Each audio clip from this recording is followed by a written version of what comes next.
guys, welcome and welcome back to my channel. In this video I'll be talking about all the products I've tried and मैं rank करने वाली हूँ उनको best to worst, जिसमें skin care होने वाला है, हेयर केयर होने वाला है, बॉडी केयर होने वाला है, बहुत सारे प्रोडक्ट्स.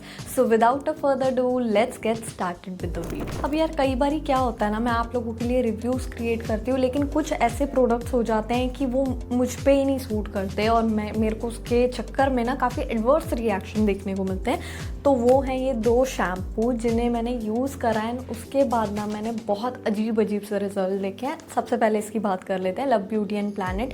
मैंने जब इसको यूज़ करना स्टार्ट करा था इनिशियल डेज में, मुझे इसके जैसा शैम्पू लिटरली कोई दिखाई नहीं दे रहा था. क्लैरिफाई कर दे रहा है, ऑयल नहीं आ रहा, लेकिन after some time of usages मुझे रियलाइज़ होने लगा हेयर फॉल काफ़ी बढ़ रहा है और इतना हेयर फॉल मेरा यूजुअली डेज पे नहीं होता. और उसको कंट्रोल करने के लिए मुझे बहुत टाइम लगा. यार बालों को जितना ग्रो करने में टाइम लगता है उतना ही उसको हेयर फॉल जाते हुए देखना, इतने लंबे स्ट्रैंड्स मेरे हट रहे थे तो मुझे खुद इतना ज़्यादा ऐसे एंजाइटी सी हो रही थी. उसके बाद ये लॉरियल का क्लैरिफाइंग शैम्पू, मैं लॉरियल के जितने भी प्रोडक्ट्स हैं मुझे बहुत पसंद है ऑनेस्टली, लेकिन ये क्लैरिफाइंग शैम्पू इस समथिंग मैंने ये देख कर लिया था कि ये ऑयली स्कैल्प के लिए. लेकिन जब मैंने इसको लगाया ना यार, मेरा लिटरली इतना मन ख़राब हुआ कि एक दिन बाद ही मेरे बालों में इतना ऑयल आ जा रहा है.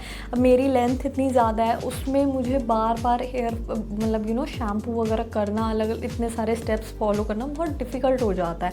तो ये शैम्पू भी मेरे लिए मिस था. मैं ज़्यादा एक्सपेक्ट कर रही थी इससे, लेकिन ये उतना अच्छा मुझे नहीं लगा. जस्ट बिकॉज ऑफ इतना ज़्यादा हाइप के चक्कर में मैंने ये लिया. ये दोनों ही शैम्पू मुझे बिल्कुल अच्छे नहीं लगे. और नेक्स्ट है ये मामाअर्थ का राइस वाटर फेस वॉश, जो मैं एक्चुअली 1 वीक से यूज़ कर रही हूँ और अपने फेस का ग्लो देखकर ना मैंने इसको एक और बारी परचेज कर लिया. अब फर्स्ट वॉश से ही ना मुझे ऐसा फील हो गया था ये नॉर्मल फेस वॉश जैसा नहीं है. अब फेस वॉश करते ही ना फेस एकदम फ्रेश और नेचुरली ग्लोइंग लगता है, लाइक दैट ग्लास स्किन वाला glow we all seen Korean skin care. और अब इसका रीज़न भी है, इसके अंदर है राइस वाटर जो स्किन को ब्राइटन करता है और ग्रेजुअली एक हेल्दी ग्लो बिल्ड करता है. और साथ ही में ना इसके अंदर नाइसिनामाइड भी है जो डार्क स्पॉट्स को फेड करता है, स्किन को इवन टोन बनाता है. और पता है मुझे इसका बेस्ट पार्ट क्या लगा, मतलब फेस वॉश के बाद भी ना स्किन टाइट और स्ट्रेची फील नहीं करती because it's pH balanced and non comedogenic. तो स्किन क्लीन और फ्रेश फील करती है विदाउट दैट टाइट फीलिंग, जिससे एक इंस्टेंट ग्लो आ जाता है और स्किन हाइड्रेटेड फील करती है. और मैं तो अब इसके साथ एक ऑयल फ्री मॉइस्चराइजर भी यूज करती हूँ और कॉम्बिनेशन काफी अच्छा काम कर रहा है. मतलब 24 आवर्स तक ना ग्लो इंटैक्ट रहता है, कोई ग्रीजी या हैवी फीलिंग नहीं लगती, एकदम लाइट वेट. अगर आप भी best face wash for glowing skin या स्किन ब्राइटनिंग के लिए कुछ ढूंढ रहे हो then do give this a try. Worst की बात करिए तो बेस्ट भी सुन लो. विश केयर का ये मल्टी पेप्टाइड शैम्पू मेरे लिए बहुत अच्छा वर्क करा. ना ही इसने मेरे हेयर फॉल बढ़ाया, उल्टा काफ़ी हद तक हेयर फॉल कम हुआ क्योंकि ये मेरी लेंस को ड्राई आउट नहीं कर रहा था इसकी वजह से, और साथ में स्कैल्प को भी अच्छे से क्लैरिफाई कर रहा था. मतलब तो एक शैम्पू में यही चाहिए होता है बेसिकली. देन कम्स दिस डैल्बा का स्प्रे जो कि हर इंटरनेट पे हर कोई बात कर रहा था, हर मेकअप आर्टिस्ट हर स्टेप के बाद यही स्प्रे दिखा रही थी. शुरुआत में मुझे लगा मार्केटिंग है, लेकिन जब मैंने इसको खुद यूज़ करना स्टार्ट करा ना, मैं रिजल्ट्स देखकर शॉक हो गई. एक इतना ज़्यादा फेस ग्लोइंग लगता है इसको लगाने के बाद. लिटरली तुम्हें इतने सारे स्टेप्स कोरियन वाले नहीं करने की ज़रूरत है. ये एक स्प्रे अगर आप अपने काफ़ी सारे ऐसे मेकअप वगैरह अगर आप क्रिएट कर रहे हो कोई मेकअप लुक, उसके बीच में आप लगा सकते हो, या फिर आफ्टर मेकअप लुक लगा सकते हो, या फिर बेयर स्किन पे भी लगा सकते हो.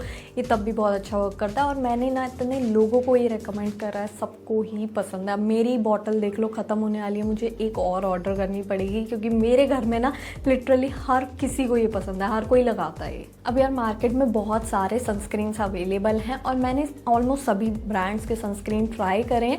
अब जब बात आती है ना सनस्क्रीन की, तो हमेशा मैं इनके इंग्रेडिएंट्स, इनके फ़िल्टर्स वगैरह चेक करती हूँ. वैसे मैंने डॉट एंड की का सनस्क्रीन आप लोगों को बहुत रेकमेंड करा है और काफ़ी अच्छा भी है, नो डाउट, लेकिन इसके फ़िल्टर्स जो हैं वो काफ़ी वीक हैं. ओल्ड जनरेशन फ़िल्टर्स यूज़ करे गए हैं. वहीं पे अभी न्यू लॉन्च जो फॉक्सटेल का सनस्क्रीन मुझे इतना अच्छा लगा, इन्होंने सारे न्यू जनरेशन फ़िल्टर्स यूज़ करे हुए हैं. बेसिकली ना जो ओल्ड जनरेशन फ़िल्टर्स थे वो ब्रेकआउट्स, एक्ने या काफ़ी ज़्यादा ऐसे सनस्क्रीन हुआ करते थे जो कि फ़ोटो स्टेबल भी नहीं थे.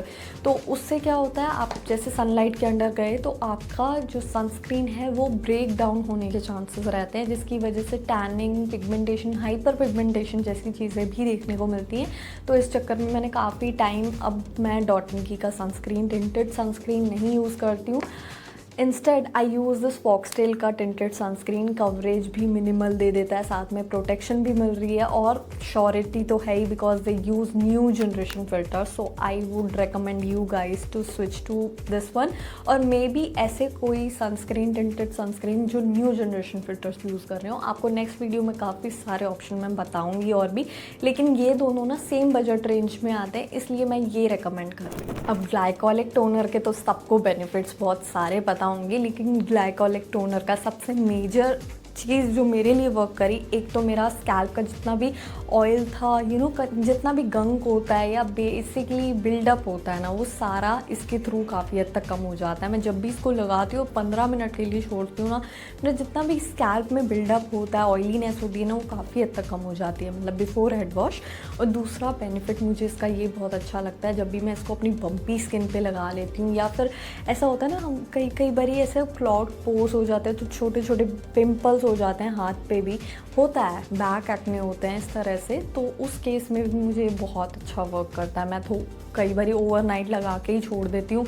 कितनी ज़्यादा मेरी इससे टैनिंग कम हुई है ना, मैं बता नहीं सकती। तो मैं ये हमेशा पूरे सालों साल परचेज़ करने वाली हूँ। इतने सारे ब्रांड्स के ग्लाइकोलिक टोनर आए हैं, लेकिन इसमें तो कुछ बात है जो कि मेरे हर प्रॉब्लम का सॉल्यूशन है, glycolic toner. And then comes this O3 का फेस मास्क, जो कि टैनिंग को इतने अच्छे से रिमूव करता है ना, जेंटली रिमूव करता है ना, मैं बता नहीं सकती।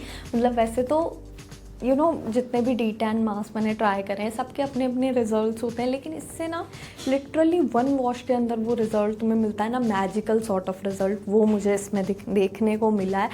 अभी कुछ टाइम से मैं ऐसा फेस कर रही हूँ कि मैं घर में रह रही हूँ तब भी टैनिंग, मैं बाहर जा रही हूँ तब भी टैनिंग। तो जब भी मैं ऐसा फील होता है ना, तो मैं वीक में एक बारी तो ये लगा ही लेती हूँ। काफ़ी हद तक मेरा जितना भी वो एक ब्राइटनिंग वाला इफेक्ट देखने को मिलता है ना, उसकी वजह से मैं ये बार बार परचेज़ करना चाहूँगी। उसके बाद अगर मेकअप रिकमेंडेशन पूछोगे ना, के ब्यूटी का ये फाउंडेशन मुझे इतना अच्छा लगा है ना, इतना ज़्यादा ऑक्सीडाइज भी नहीं होता। ऑलमोस्ट अभी मैं जितने भी गेट टुगेदर्स में जा रही हूँ, किसी की शादी पार्टी समथिंग लाइक दैट, तो हर जगह मैं यही लगा के जाती हूँ, ना कोई ऑयल आता, इतना परफेक्ट शेड मैच। अगर मेरी स्किन टोन अगर आपकी भी ऐसी है ना, तो ये 120Y इतना परफेक्ट शेड है ना, मतलब आज तक मुझे किसी फाउंडेशन में इतना परफेक्ट शेड नहीं मिला। ऊपर से ना मेरे को जैसा टेक्सचर चाहिए होता है ना ज़्यादा ऑयली, ना ज़्यादा एकदम मैट की पैची लगे या केकी लगे, वो चीज़ मुझे इसमें दिखाई दिया। मतलब मैं के ब्यूटी को इसके लिए थैंक्स बोलना चाहूँगी, क्योंकि मुझे आज तक इस टाइप का बैलेंस्ड फाउंडेशन नहीं मिला है जो कि मुझे इसमें मिला है। शेड मैच इतना परफेक्ट है, ऐसा लगता है माय स्किन बट बेटर वाला फील। उसके बाद ना डव के इस लॉन्च से मैं बहुत ज़्यादा डिसअपॉइंट हुई हूँ। ये बेसिकली ऑयल प्लस सिरम का फॉर्मुलेशन है, जो कि आपको अपने वेट हेयर पे चाहे ड्राई हेयर पे आप लगा सकते हो, लेकिन मैं इससे इतना डिसअपॉइंट हुई हूँ। It just weighs down my hair. मुझे ऐसा लगता है कि मेरे मैंने कोई बालों में नॉर्मल सा ऑयल लगा लिया हो, वही सेम रिजल्ट मुझे इससे भी मिले हैं। कोई ऐसे एंटी फ्रिज सॉर्ट ऑफ या हाइड्रेशन फील नहीं होती, ऐसा लगता है कि नॉर्मल मैंने ऑयली लगा लियो। अब देखो, ये ऊपर की साइड जितना है वो सिरम है और नीचे की साइड ऑयल है, बट मैं इसको अच्छे से मिक्स करके लगाती हूँ तब भी, क्योंकि लास्ट टाइम काफ़ी लोगों ने कहा था आप मिक्स नहीं कर रहे होगे, लेकिन मैं प्रॉपरली मिक्स करके यूज़ करती हूँ, तब भी मुझे यही लगता है कि मेरे बाल बिल्कुल ऐसे मुरझा से गए हों। बट एक सिरम जो मतलब OG सिरम मुझे लगता है, ये बहुत टाइम से है मार्केट में और काफ़ी हेयर स्टाइलिस्ट को भी आपने ये यूज़ करते हुए देखा होगा। ये बालाज का ये सिरम मैंने हाफ ऑलमोस्ट काफ़ी बॉटल ख़त्म कर दी और मैं पहले भी ये बहुत टाइम तक यूज़ करा है। इससे पहले भी मैंने कितनी बार इसको ऑर्डर करा है। ये तो OG है, इससे अच्छा मुझे इससे अफोर्डेबल, साथ में इतना अच्छे रिजल्ट्स है ना कि तुम कितने महंगे महंगे सिरम भी ले लो, ऐसे रिजल्ट तुम्हें नहीं मिलेंगे जो इसके थ्रू मिलते हैं। फ्रिज कंट्रोल हो जाती है, ऐसा नहीं लगता कि आपके बाल बिल्कुल वे डाउन हो रहे हैं या बहुत ऑयली हो रहे हैं, स्टिकी हो रहे हैं। शाइन बिल्ड होती है, साथ में डीटैंगल वाला बेनिफिट भी मिलता है। So yeah, that is it for today's video. I hope you guys enjoyed it. If you guys liked it, don't forget to like, share, comment and subscribe to my channel, and I'll see you guys in my next video.